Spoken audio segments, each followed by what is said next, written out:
usual starting place of the expedition in Africa is the little village of Akeza, in equatorial heat on the mud flats of the Niger River, and we are already over 10,000 miles away from home. Adventurous missionaries, ivory traders, and elephant hunters have used this town as a jumping-off place many times before us, and signs of civilization are apparent. Life is not a game of bridge and an afternoon of tea for the ladies of Africa. They are too busy pounding rice for the next meal. Yet there are light spots in this dark land. Here is a beauty parlor. She doesn't put in permanent waves. She's paid for trying to take them out. Anyway, she's trying to take out something. And here is the original tailor of 2 suits for the price of 1 frame. While he weaves a pair of trousers on his ancient foot-power loom, his customer in the background waits in his other suit. This little group of elephant tusks is worth over $10,000, and each pair represents the death of a 4-ton animal. Here we charter an old-time wood-burning stern-wheeler, which will carry the expedition approximately 500 miles up the Niger River. From that point, we will travel by truck, and the foot safari will carry the supplies. Hundreds of gallons of gasoline and oil for the truck must be transported and deposited at convenient points along our proposed route, in this manner or on the backs of our native quarters. We engage most of the town's population at 25 cents a day to chop wood for the boat and gather drift logs from along the riverbanks in their primitive canoes, which are hollowed out of a single tree.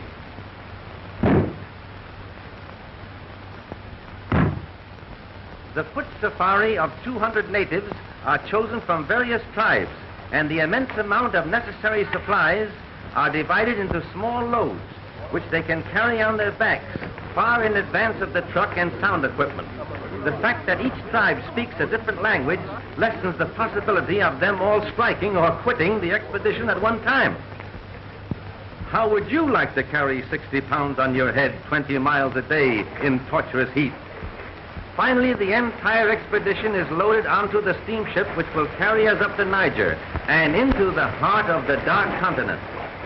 Then we will begin our great trek across equatorial Africa, where man is the prey of animals and animals the prey of man.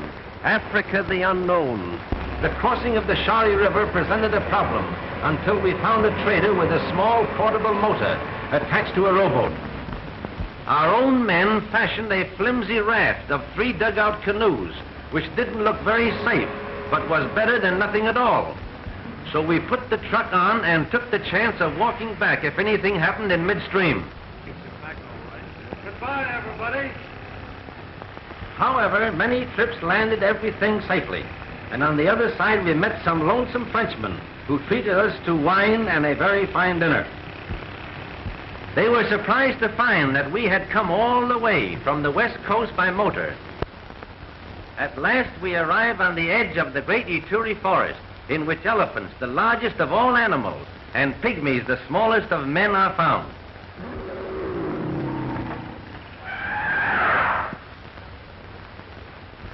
The trail of the elephant is easy to follow, for they trample down everything in their way.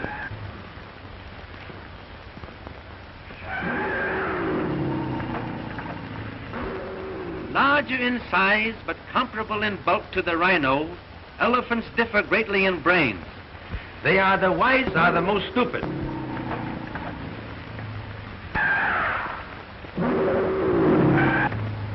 Their sight is very bad, but their scent and hearing are highly developed, making them most dangerous animals to approach.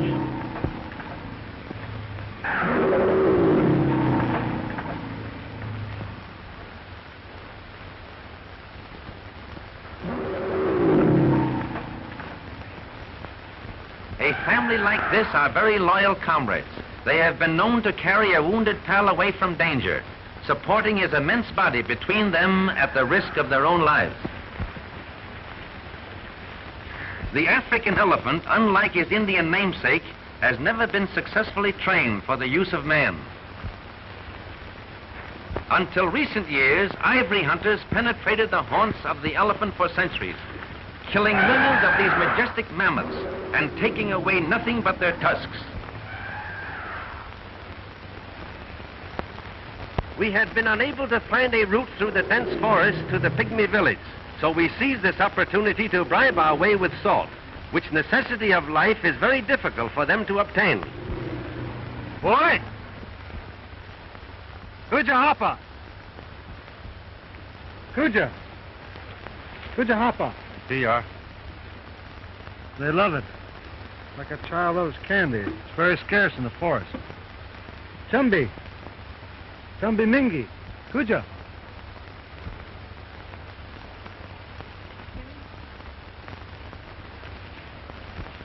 Chumbi Guinea? Ifa Minyara? Yo! Dito! He says he'll take us to the pygmy clearing if we bring plenty of salt. We better bring plenty of water. Something tells me he's going to be plenty thirsty. Finally, our little guide brought us to a clearing in the center of the deep Ituri forest, and hundreds of pygmies came from all directions to greet us.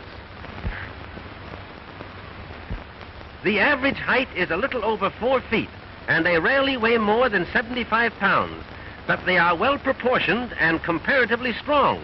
This is the smallest tribe of people in the world. They live in clans of 20 or 30, a few miles apart, and a representative of each family receives the salt.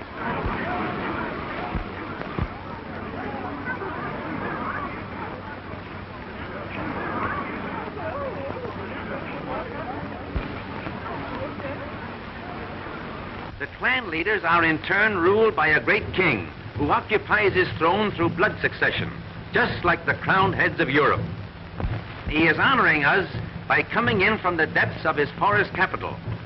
We wanted to pay our respects to His Majesty there, but the darkness in the interior makes photography impossible, and the king graciously offered to come to us in the clearing. He is comparatively young, and both he and his subjects show character and intelligence. In this, they differ from most of the other African tribes. Besides supplying music for the dance, these great tom-toms boom out messages in a code similar to our telegraphy. Everybody dances in Pygmy Land, and their chanting, while not particularly harmonious, has a fast rhythm that makes the feet want to do things. These are the original hot dogs. The Pygmies have practiced companionate marriage for centuries, long before Judge Lindsay was ever heard of. If a marriage doesn't take after a year's tryout, they start all over again with a new wife. No one is allowed more than one wife at a time, except the king. He gets 2 for safety's sake, to ensure a son and future king. These are the queens. They are very modest and shy when the king is around. According to scientists who have made a study of the past history of this race, the pygmy is not really a Negro, and their faces certainly show a great similarity to nearly every other nationality in the world.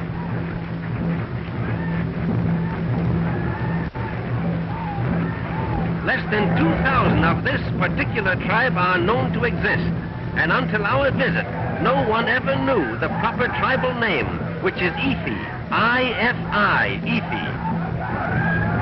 Here is an unusual fact.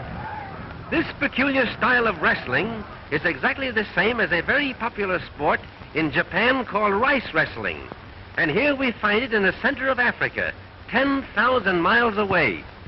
The idea of the thing is, the first one who is thrown off his feet is the loser. They make everything that they use, and the jungle furnishes them with food. Here they are constructing arrows. The shafts are made from the hearts of palm trees, which are strong, light, and durable. Look at these beautiful teeth. A dentist in Africa would have a great chance. to starve to death. They mine and smelt their own iron, which they mold into arrowheads. The big savage in the center is the official poison mixer for the whole tribe. He actually stands only 5 feet 10 inches, but the difference in height is so noticeable that he looks like a giant beside them.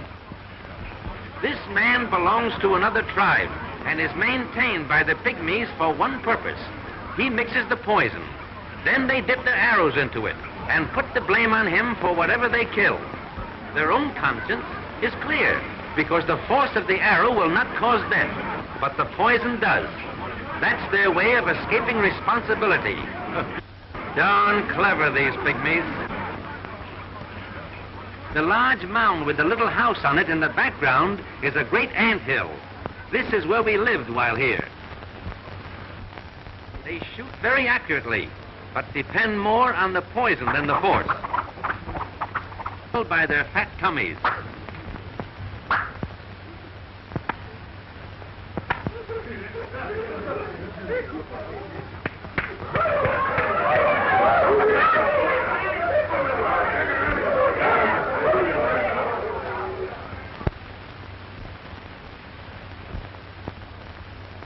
But it is very hard to get close enough to photograph them. Any unusual noise on the sounds of every description. A cheetah slinks off, uttering his odd bird-like call. Unusual and rare baby bat-eared foxes run for their dugout, where they huddle close together and cry plaintively in fear for their lives.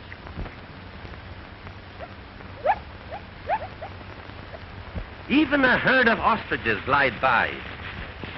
The huge pads on their feet muffle the sound, and they make great speed in their springy, strutting manner. It's like Mother Nature holds a grudge against the zebra. Its glaring stripes make it an outstanding target for beasts of prey in search of food. Almost powerless when attacked by a lion, but oh boy, they kick and bite viciously when bothered by other animals. Zebras in zoos over here rarely make any kind of a sound, but this shrill bark is common both day and night in Africa. The stripe patterns are like human fingerprints. No two are found alike.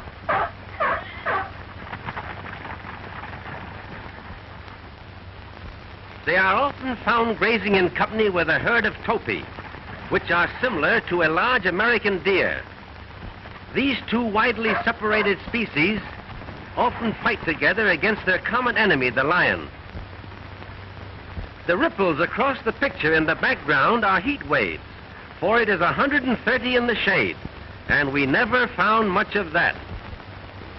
Not the least bit camera conscious, just a born actor. His relations are running out on him. I don't know whether he's calling his mother or his father, but I guess he wants his mama.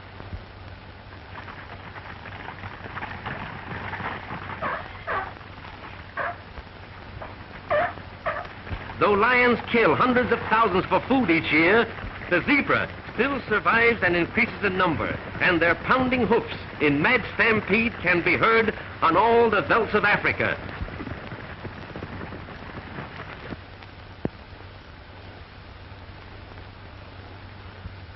Oh, the original rubberneck. You can't get close to a giraffe without him seeing you, but their curiosity is stronger than their fear, and often they'll stand 100 yards away and gaze steadily down at you. They are natural-born reachers. They will drink every day if near water, but they can get along without it for weeks at a time, thereby making a monkey out of the camel. A full-grown giraffe is the tallest animal on the face of the earth, often standing nearly 16 feet high.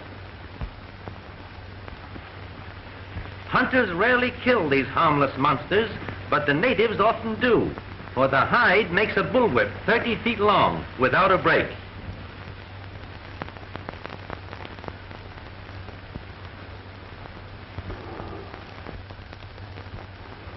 Lion!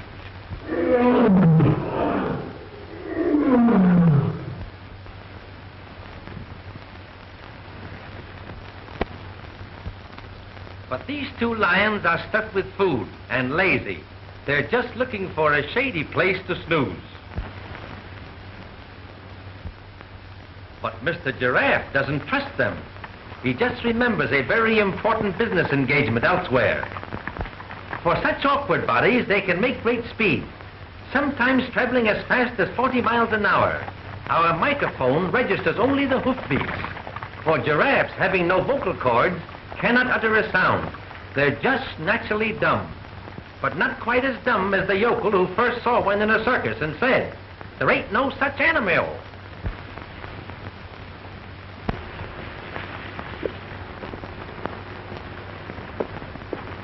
Here is a marvelous chance to study their peculiar rocking horse gallop. All 4 feet are never off the ground at one time. They were once called camel leopards, due to their leopard spots and their unusual ability to go without water. The huge legs, long neck, and sloping back make the giraffe appear clumsy. But notice how the head remains level, while the neck takes up the bumps like a shock absorber.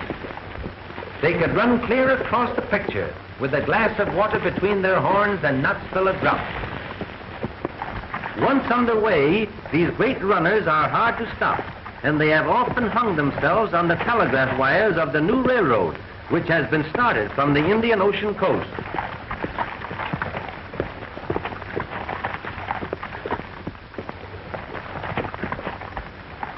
The little youngsters keep up with the old folks, even leading at times.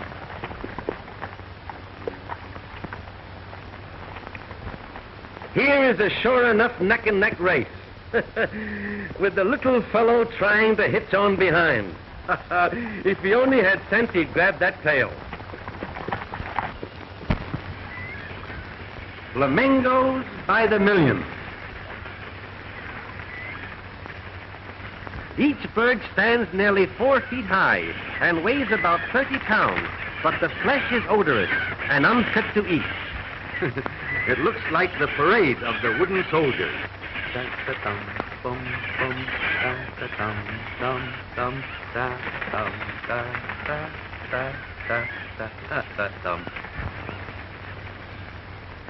They appear to be floating, but in reality they are...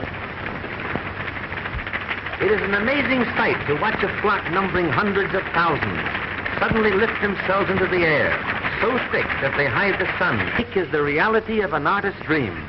A golden sun fades to a lovely pink in natural harmony with the color of the flamingo, that wing their way in vivid circles, but always within sight of the lake, which is their home in life and their grave in death.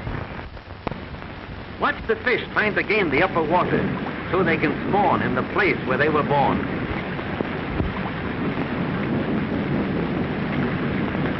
Oh, how would you like to have that baby on your hook? 50 miles below the falls, the Nile spreads out into a flat, virgin wooded valley.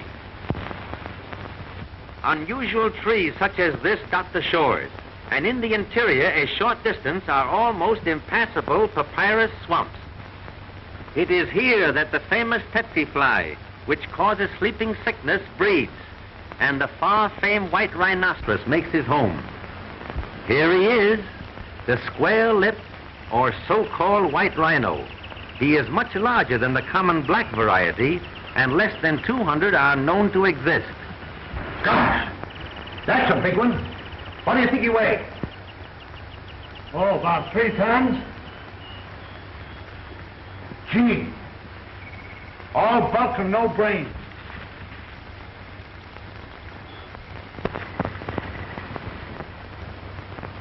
Charming fellow. He'd like to make friends with you, in his own way. Thick-skinned and bad-tempered, this most weird survivor of prehistoric animals is rapidly becoming extinct. The horns are not bone, but consist of thickly compressed hair, which is valued at 3 times the price of ivory because it is shipped to China, where it is considered the greatest of all medicine cure-alls. Impala, Impala, the most graceful of all the antelope family. They always travel in herds of 100 or more through a park-like country. I'll make him show some action.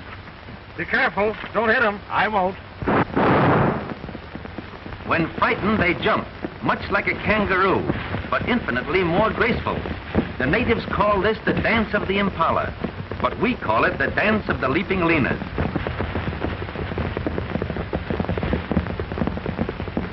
Look at that baby jump.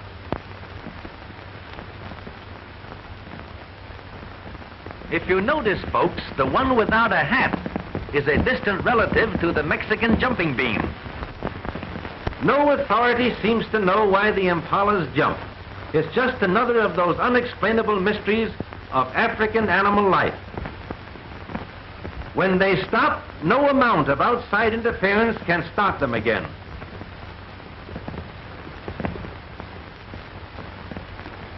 Sometimes they jump backwards to keep the dust out of their eyes.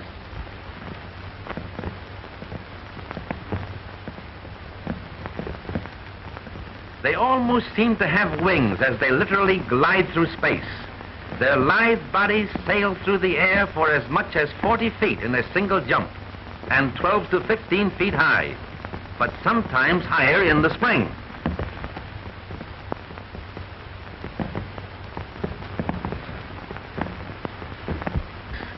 They jump higher on their mother's side than they do on their father's side.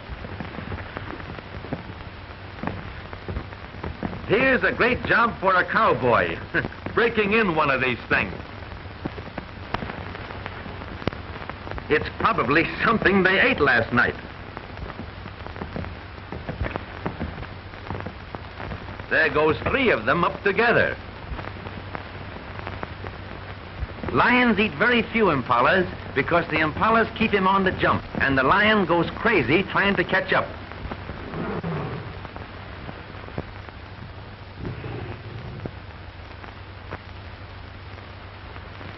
Like a buffalo, they act like a cow and make a noise like a lion, all of which means that something went wrong somewhere. With their shaggy manes and heavy forequarters, they remind one of the American buffalo, but only at a distance, for they are much smaller. They always roam through fairly open country in great herds, and when the sun is in back of them, their white beards make them visible for miles. Though they have a placid cow-like expression, they will charge without notice, and fight together have been known to kill a lion. Dozens of them huddle under one small tree to escape the terrific heat, for shit is scarce.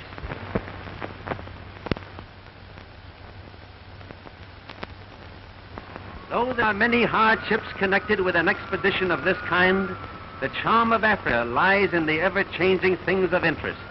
You never know what to expect just around the corner. Paul! What is it? Look at those big grasshoppers. Grasshoppers nothing. Those are Abyssinian locusts. The whole veldt will soon be black with them. We'll have to cover everything up. Come on. Go and get that camera, quick. Charlie, you have to cover that truck with the cameras and tie it down tight. All right. Yango! Come on, Yango. Hurry up.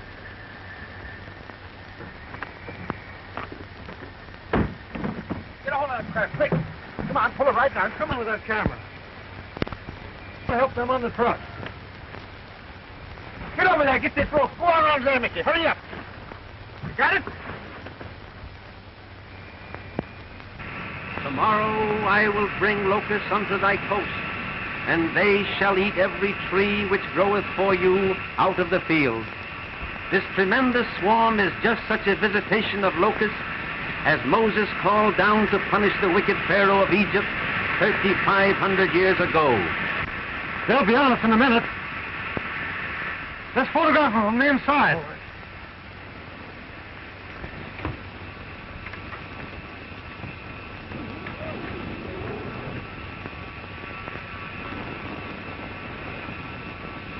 The windows of the tent were especially constructed of flexible isinglass, through which photography is possible. Swarms such as this have been known to be 50 miles in width and 100 miles long, and often they'll fly several hundred miles in a day.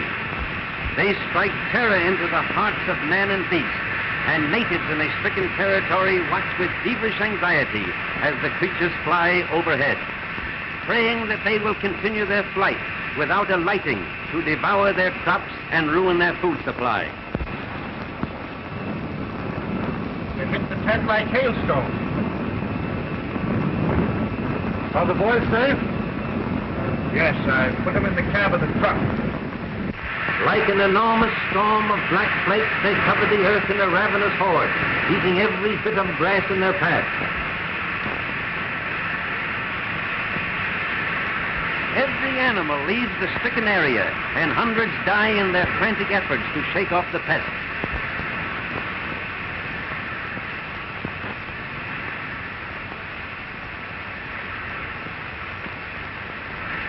Clouds of countless billions literally hide the sun, and every modern resource of science has failed to combat them, for no one knows from whence they came or where they go.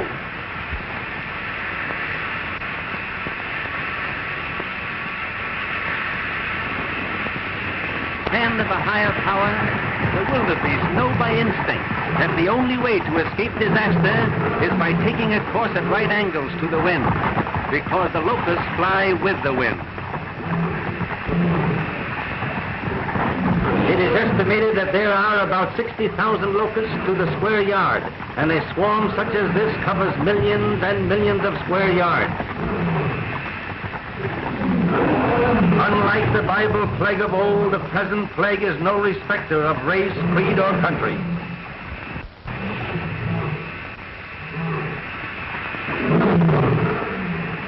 The stampeding wildebeests raise clouds of giant hoppers, which have settled on the ground. The frantic animals must travel more than 50 miles through this insect storm before they can eat or drink again.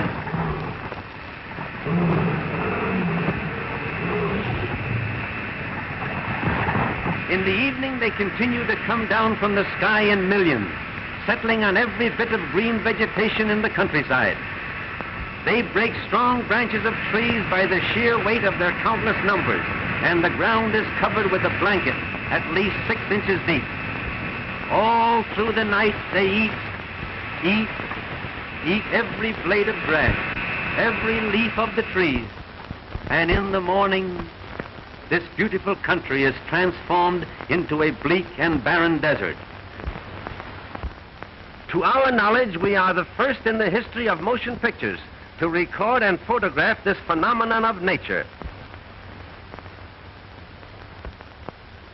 And Moses said, "For they covered the face of the whole earth, so that the land was darkened, and they did eat of every herb of the land, and all the fruit of the trees, and there remained not any green thing, either tree or herb of the field, through all the land."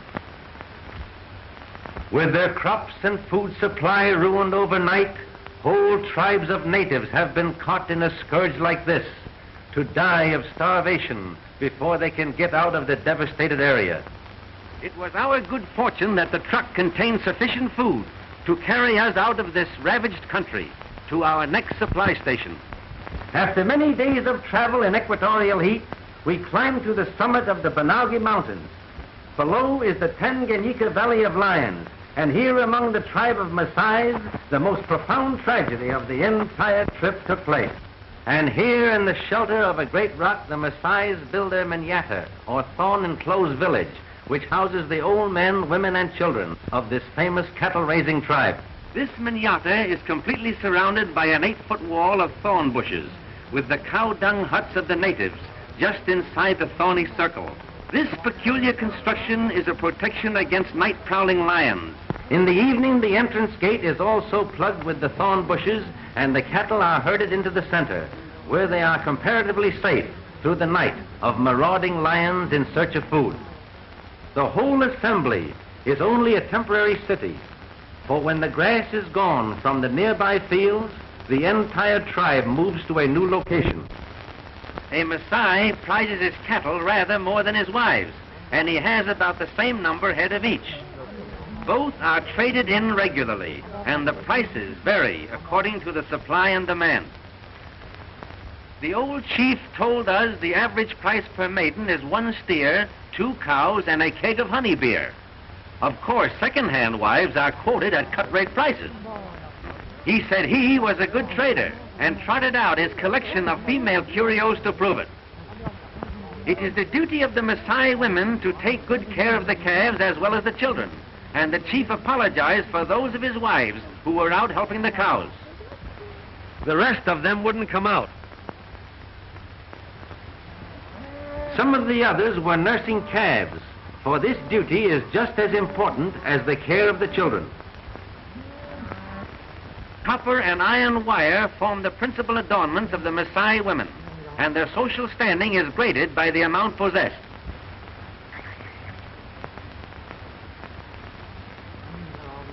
Some of the favorites can hardly lift their arms because of the weight of the many metal rings for which the fond husband has traded his precious cattle. The cattle spend the night in the circle of thorns, and at daybreak they are turned loose to graze on the plain. No Maasai ever eats meat. They live entirely on an atrocious curd made from milk and blood, both of which are drawn from the cows. Even in times of starvation and drought, they die by hundreds rather than eat the meat of the cattle, which they persist in treating as ornaments. They are slightly smaller than our cattle, and each has a peculiar hump on the back like that of a camel. While his youngest son attended to the cattle, the kind old chief instructed his oldest boy, Kega, to show us around and help however he could in our purpose to secure close-up scenes of wild lions. Though thousands of lions are known to be in this grassy valley, they have learned to stay away from the cattle because a human being is always with them. Dotting the hillsides in the open, but close to the Maasai village, can be seen the huts of the Maasai El Moran or lion hunters, the most courageous and feared of all African warriors. They are the tribe policemen or protectors, and in these clusters of small huts they live like knights of old, being carried their food of milk and blood by maidens of the tribe, who also live with them in a state of free love. They are maintained for the sole purpose of hunting lions, which have become man-eaters or molesters of the great herds of cattle that constitute the wealth of the tribe. Here in this valley of lions we make a permanent camp and carefully prepare to obtain motion pictures and sound of the giant cats in their natural moods.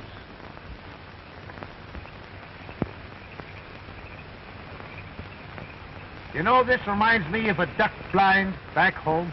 That's practically what it is, except that we're hiding a camera instead of a gun. Kega, our Maasai boy, had chosen the location of our boma, or thorn bush protection, near a stone salt lick where a group of lions were in the habit of coming.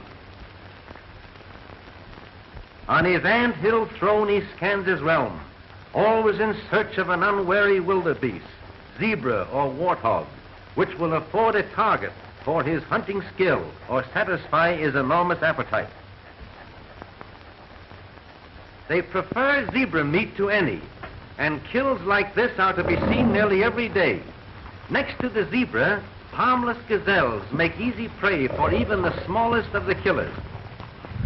A hungry lion will stalk and kill any animal it sees, and there are few, with the exception of the rhino and elephant, which are comparatively safe.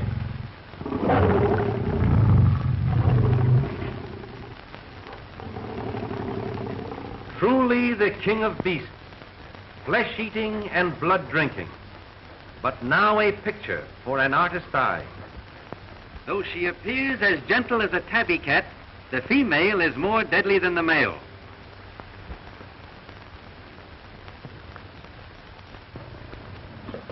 Look, she sees us. It's quiet. Look out. Here is a remarkable photograph. 2 lions have made a wildebeest kill, and the herd can be seen in the background, even before they had a chance to get away.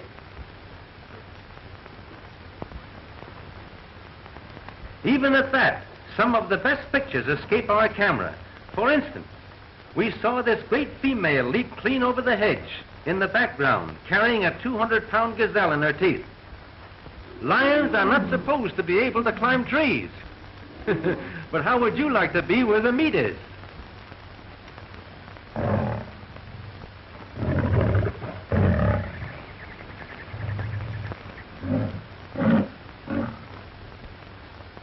The heat at all times is almost unbearable to both man and beast. In the middle of the day, when the sun is white hot, they huddle under scraggly trees for what little shade there is.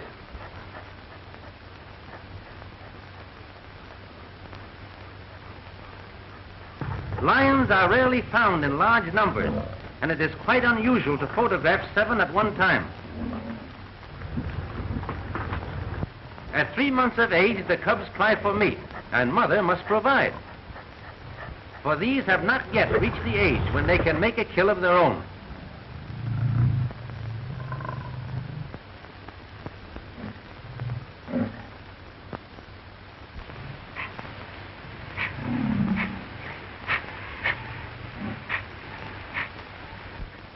While we were in the boma, the lions inspected our truck, even attempting a small attack on this unusual stranger.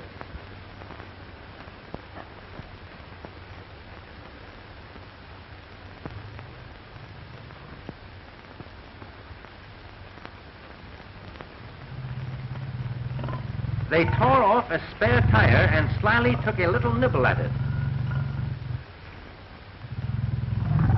They seem much surprised when it doesn't bite back.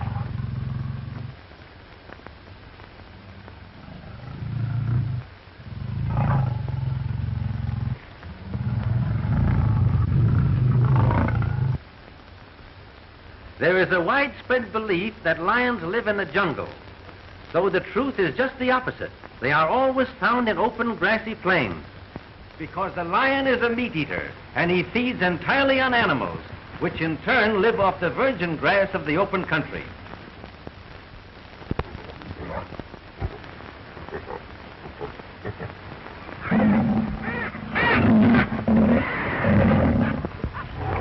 She carries this 200 pounds of dead weight like a house cat would a mouse. But lions never tease a victim. They break the neck instantly with a tremendous swipe of the paw and eat what they want almost immediately.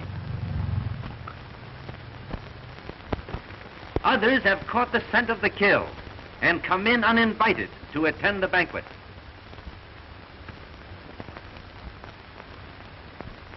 Shooting the prowlers of the plains with a camera is much more difficult than with a gun and brings one in closer contact with them.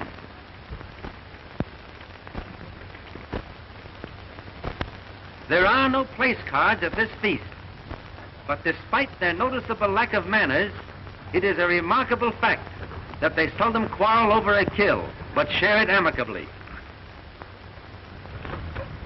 So great is a lion's appetite that he must make a kill every 2 days in order to exist. The thousands of lions in this section kill hundreds of thousands of animals each year for food alone. In their natural state, active lions are seldom found with great shaggy manes like those in a zoo, because the long hair is caught on bushes and torn by the thorn trees.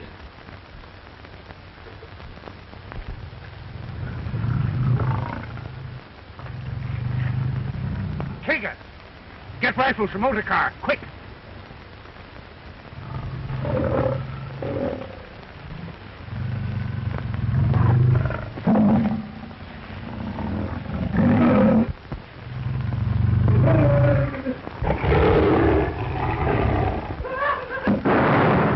Look out, Charlie!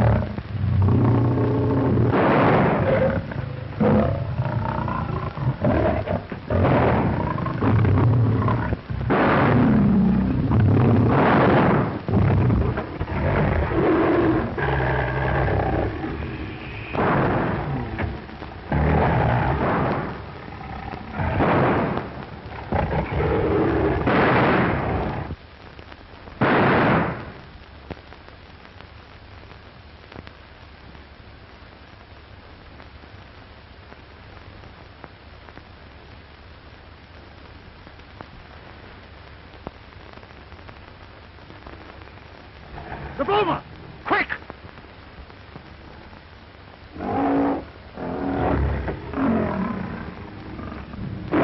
One big male even followed us toward the boma. It is very interesting to watch a lion shy at the sight of thorn bushes when he will charge straight at a firing revolver. After reloading our revolvers, it was useless to continue the battle because it was already too late to do anything for poor Kaga.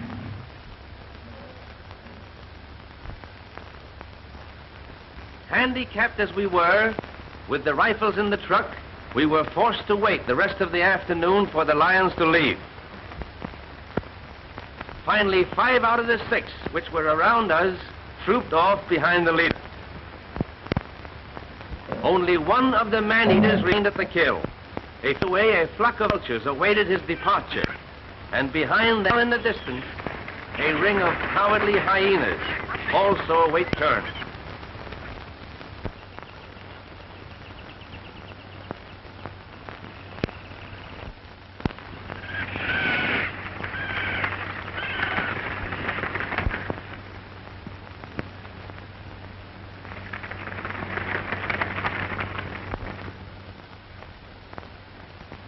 It's going to be tough to tell the poor old chief about Kaga.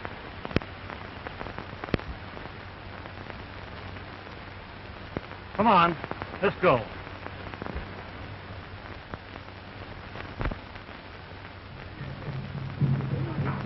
The code of savage, a for a life. The council of the elders are meeting to decide which of the younger warriors shall be sent out after the lion.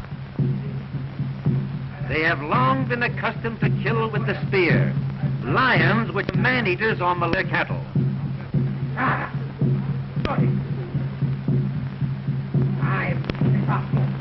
There's sadly a outcome of the council. Many of Kaga's older kin now past their would be willing to young warriors in the hunt, but have already been sent to the huts of the El Moran, lion hunters. For this honor reserved solely for them. The phantom made of ostrich feathers, and is as necessary to hunt as the spear. The Maasai El Moran love a battle, but not all of them are allowed to go on the hunt. Great honor, and the chief only take along those chosen by the council.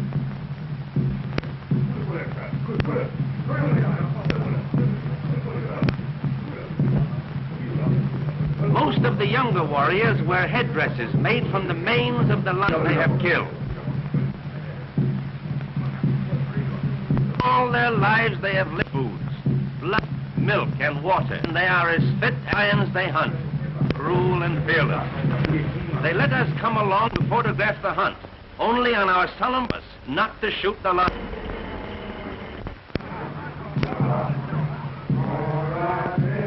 The faces, legs, and chest painted red, yellow, and white, with a substance made from the ashes of previously lions.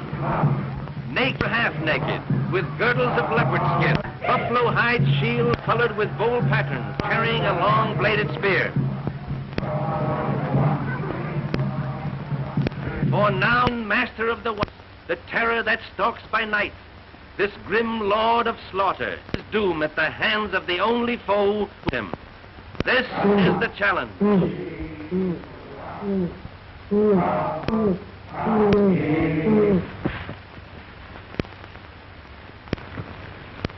They in unison, the sun, and own fierce singing builds up a furious wrath at the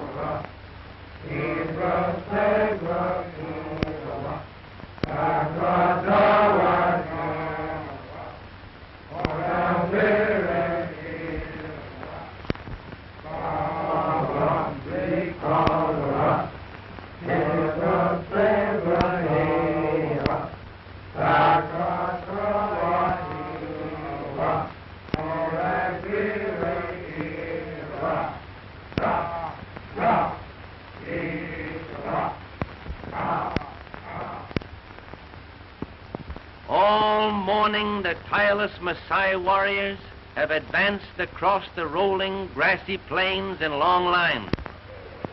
beating across a circle 12 miles in diameter, lie as panthers, their great muscles rippling under their smooth, dark skin. Suddenly, a short distance ahead, a great female spied us and darted off to the right. We were happy to shoot her, but we could not break our promise with the Maasai chieftain. Now the hunters divide, form the final circle around the east. The razor-sharp spearheads glint like silver in the sun rays, and their savage yells become shrill in anticipation of victory. The lioness takes temporary refuge in the weeds. And now we see that there are two of them, but it is too late to inform the Maasai. In small groups, the spearmen come closer and gradually form the ring of death. One by one, they take their ring, and each, when he is near enough, crouches behind his shield. Spear in hand, his eager face gleaming over the rim. Shields held steady to body, and quivering spears poised for instant action, the men in front brace themselves for the shock of the rushing charge. The lioness watches them closely, unafraid, and seemingly withholding her charge until they are ready. At last, the tense ring is complete. It is a wild sight, the ring of spearmen intent, silent, bent on blood, and in center, a great man-killing beast. This ring, once formed, must not be broken, for the man who steps back in face of a charge is forever branded a coward. Finally, with a tremendous roar, she charges. The crowded moment begins. The leader plunges his beast. Strikes him. He's down. His shield protects him. He's up again. Not a man's back. Sudden spears drive clear to the ferocious beast. Look out! There's another! It's the male, fighting to protect his own.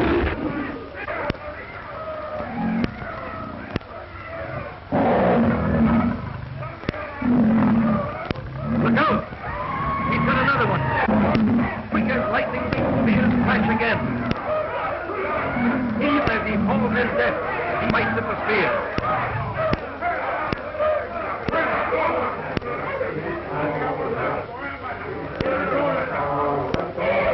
The first half-dozen spears have done the work, and Kaga is avenged. The whole thing is over in 30 seconds, but in seconds. Excited, them wild with savage, and we wondered if to us next. The chief takes away the knife, whose wild frenzy seems to be getting the best of him.